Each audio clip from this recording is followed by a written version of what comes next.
Sa bawat araw na puno ng takbuhan, gawain at mga alalahanin, madalas nating nakakalimutang huminga at magpahinga sandali. Ngunit alam mo ba na sa loob lamang ng 5 minuto, maaari mo nang tulungan ang iyong sarili na mabawasan ang stress at maibalik ang kalmado sa iyong isipan? Sa gabay na ito, dadalhin kita sa isang simpleng 5 minutong meditation routine na maaari mong gamitin tuwing kinakailangan mo ng pahinga kahit saan, kahit kailan. Simulan natin sa paghahanap ng komportableng pwesto. Maaaring maupo ka sa isang upuan, sa sahig, o kahit sa iyong kama. Siguraduhin lamang na tuwid ang iyong likod at maginhawa ang iyong posisyon. Ipikit ang iyong mga mata at hayaang bumalot sa iyo ang katahimikan ng sandali. Huminga ng malalim, dahan-dahan, at ilabas ang bawat pagod at tensyon na nadarama mo. Sa unang minuto, ituon ang pansin sa iyong paghinga. Inhale sa pamamagitan ng ilong, bibilang ng 4 na segundo, maramdaman mo ang paglawak ng iyong dibdib at tiyan. Hawakan ang hininga ng 2 segundo, at pagkatapos ay dahan-dahang mag-exhale sa bibig, bibilang ng 4 na segundo. Ulitin ito ng ilang beses. Sa bawat paghinga, isipin na ang stress at pag-aalala ay unti-unting lumalabas sa iyong katawan, kasabay ng hangin na iyong inilalabas. Sa 2 minuto, bigyang pansin ang iyong katawan. Simulan sa tuktok ng iyong ulo at unti-unting dalhin ang iyong awareness pababa. Sa iyong noo, pisngi, panga, leeg, balikat, braso, kamay, dibdib, likod, baywang, hita, tuhod, binti hanggang sa talampakan. Habang nilalakbay mo ang iyong isipan sa bawat bahagi ng katawan, tanungin ang iyong sarili. May tensyon ba rito? Kung oo, imbitahin mo ang parte ng katawan na iyon na mag-relax.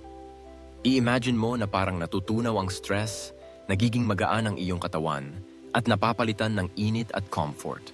Sa 3 minuto, ilipat ang focus sa iyong isipan. Marahil may mga gumugulo, may naiisip kang mga problema o responsibilidad. Huwag mo silang labanan.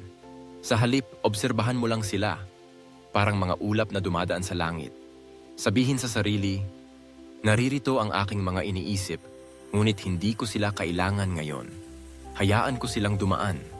Sa meditative state na ito, pinapalaya mo ang iyong sarili mula sa pagkakabihag ng stress at alalahanin. Sa 4 na minuto, magpasalamat ka. Sa bawat paghinga, isipin ang mga bagay na ipinagpapasalamat mo ngayon. Maaaring simpleng bagay, ang hangin, ang mga mahal mo sa buhay, ang pagkakataong makapagpahinga. Damhin ang gratitude na bumabalot sa iyong puso at isipan. Sa bawat paggunita ng pagpapasalamat, napapalitan ang stress ng saya at kalmado. Sa huling minuto, maghanda kang bumalik sa iyong araw. Ibalik ang atensyon sa iyong paghinga. Maramdaman ang paggalaw ng hangin papasok at palabas sa iyong katawan. Mabagal mong igalaw ang iyong mga daliri sa kamay at paa, igalaw ang balikat, at marahang imulat ang iyong mga mata. Damhin ang pagbabago. Mas magaan, mas malinaw ang isip, mas handa kang harapin ang mga susunod na hamon. Sa loob lamang ng 5 minuto, naibalik mo ang koneksyon sa iyong sarili. Hindi mo kailangang maghintay ng tahimik na gabi o mahabang bakasyon para maranasan ang kapayapaan. Ang meditation na ito ay laging handa kahit saan, sa bawat oras na kailangan mo ng pahinga. Tandaan, ang kalmado ay nasa loob mo. Kailangan mo lang itong hanapin at bigyan ng pansin. Sa bawat araw, bigyan mo ang iyong sarili ng 5 minuto ng katahimikan at mamamangha ka sa pagbabago ng iyong buhay.